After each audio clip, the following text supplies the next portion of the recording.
in the Satin Lounge is a place where I want all of us to be authentic, and I love how we can bring guests that are here to speak to all of us inclusively about how to be better in life, better in relationships, and there's the privilege that we have tonight with our guest who has been here sharing with us her journey as a writer, a self-help teacher, and a reluctant one at that.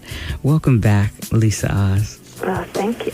I wanted to talk about your best-selling. You have so many bestsellers. I have to be specific about which one. This is just amazing. The book Us, which was that the follow-up from the You manual, the book Us, Transforming Ourselves and the Relationships That Matter Most? Yeah, Us is that is the book. If that was the one that I wrote on my own when I went off and did my own stuff, because we did our own thing, and it was so good for me. It was such a growth opportunity, and just the fact that I did that, because I love to hide behind other people in that way, and it's not that I'm not personally ambitious, but I don't like to take the risks. I don't like to put myself out there, and that book kind of made me do all of that. So that's my baby. And it's, she grew up nice and tall. I like your baby. I like what you created. Most people think that it's a book about me and Mehmet, like a tell-all about our relationship. Am I right in saying that the book seemed to be broken down to 3 different parts? The part about yourself, the part about how you interact with others, and the part about God or your faith. That's really the breakdown of the book. You yourself, the first part, let's take a look at it. The Aniogram Chart. I had been unfamiliar with that. What is that chart about, and why did you use it for this book? So the Enneagram is, the best way to define it is just like an esoteric version of Myers-Briggs. Okay. It's a way of personality typing that breaks people down into one of 9 categories. And the category is defined, I believe, by the way you respond habitually to fear. So do you respond by acquiring, not when you're insecure, when you're uncomfortable, is the way that you feel safe by acquiring knowledge, is the way that you feel safe by trying to be perfect and do everything right, is the way that you try to be safe by worrying or by denying what's going around, looking on the bright side, attacking. Everyone has a mode of behavior that they go into when they are uncomfortable. And so by working with the Enneagram, you can identify what your habitual mode is, and then you can work through it, because I believe that the whole purpose we're here is to live consciously, and to be aware of our choices, and to stop living on autopilot. And so understanding where we do behave on autopilot allows us to grow beyond that. Right, so we can make a choice to be something more productive if that's the mode we're stuck into. Right. Okay, I understand that. You had asked a question, though, in the last segment about same-sex relationships. Yeah. So I want to go back to that. Oh, okay. I wanted to talk about Chapter 6. We talked about sexual unions and etc. But since you brought it up, let's get right into the sex of life. Well, the thing about the sexual relationship is that it's not really that different from every other relationship you have. It's not. In terms of making it better. Like, every relationship is, I believe, a living, breathing entity on its own. And in that regard, when you ignore it, it withers and dies. And when you feed it and you approach it consciously with compassion and kindness and get your ego out of the way, then it can grow and bloom.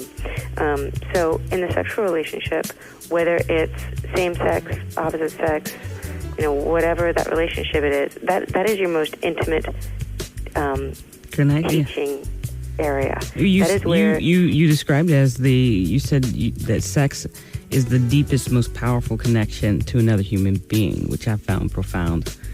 Well, I think it is. It's also because it's not just physical. I mean, I guess that it can be. I don't even know that it ever can be just physical. No. I think even when we think it's just physical, there's a lot more going on. Yeah. I think there's always an emotional component that we can deaden if we choose to. But I think there's a spiritual connection that we have in the intimacy of physical union that we are completely unaware of. Absolutely. A friend of mine told me years ago that when you have sex with someone, you are creating a soul tie. And we were having a conversation about promiscuity, and she made it so vivid in the sense of how many soul ties you were connecting when you are kind of frivolous about where your body has been, not to be judgmental, but that was something that was unconscious at the time to who we were speaking to. Would you? Yeah, I think it's so much bigger than we're aware of. Yeah, I believe it's totally spiritual. And saying that coming from a place of same sex, I think there's a big taboo and a confusion about sex. Most people look at it as pornographic, and that is just something that's unnatural or, and disturbing to some. However, not all, but I would say in my relationship is the only place I can go. In my relationship, sex is spiritual. It is a connection. I have the privilege to dance. Well, as I call it, still dancing. Dance with the person that you love the most. And I feel like we transfer a strength. We transfer a security, a love, intimacy. You know what I mean? Right. I don't know if this is making any sense to anyone but me. Totally. The only thing I would add is that I wouldn't want people to feel the pressure of having to have some sublime spiritual moment every time they, get together with their partner sexually. I think that I really think that everything we do is spiritual. I really think that this whole thing is a spiritual having a human experience, and we're living a spiritual life whether we know it or not. But I think that in sex, sometimes you can be aware of the sacredness and the holiness of it. Sometimes it can just be a quickie because you're feeling frisky or whatever. Yeah. I think you don't have to put so much pressure on it that it always has to be some, holy act. I do think sometimes you can get a little dirty. Sometimes sex has a whole range of faces, and I think they're like the different masks of God. I think they all are sacred, but they don't have to play out in the world as sacred at every moment. Does that make sense? Why do you think people are so afraid of sex? Why is it such so powerful?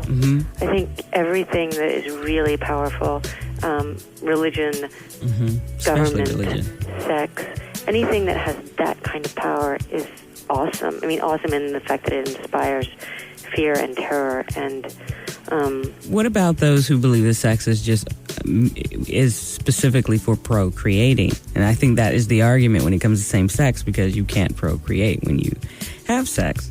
Well, that's like people who say that food is just for fuel. Okay. Food is one of the greatest, as is sex, one of these. It does have a function in the world, but I think the way the world was designed was that I think eating represents something. If you look at it, you cannot eat something that does not have its essence in a life form, right? Even if Cheeto at one point was corn, you only can generate life from previous life. So there's something really sacred in the act of eating. But in that, there's also deep, profound pleasure, as with sex, something sacred, something deeply pleasurable.